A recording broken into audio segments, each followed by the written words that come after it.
There's a lot of views, and for me as a large bank, what I would say, we don't see a change in the rates, that are today are existing for current customers.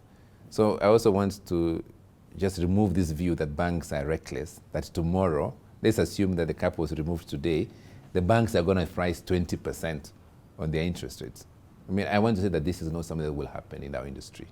The regime of the 20% interest rate is long gone.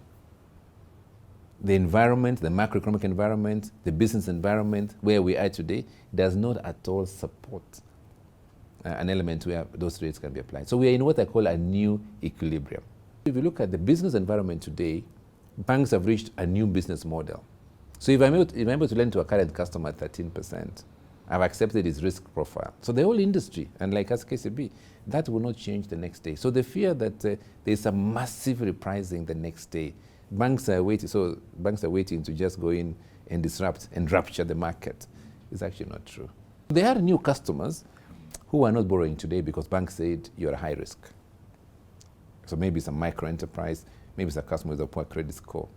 So what I think will happen is that those who will start accessing credit in the industry, there are many banks ready to lend.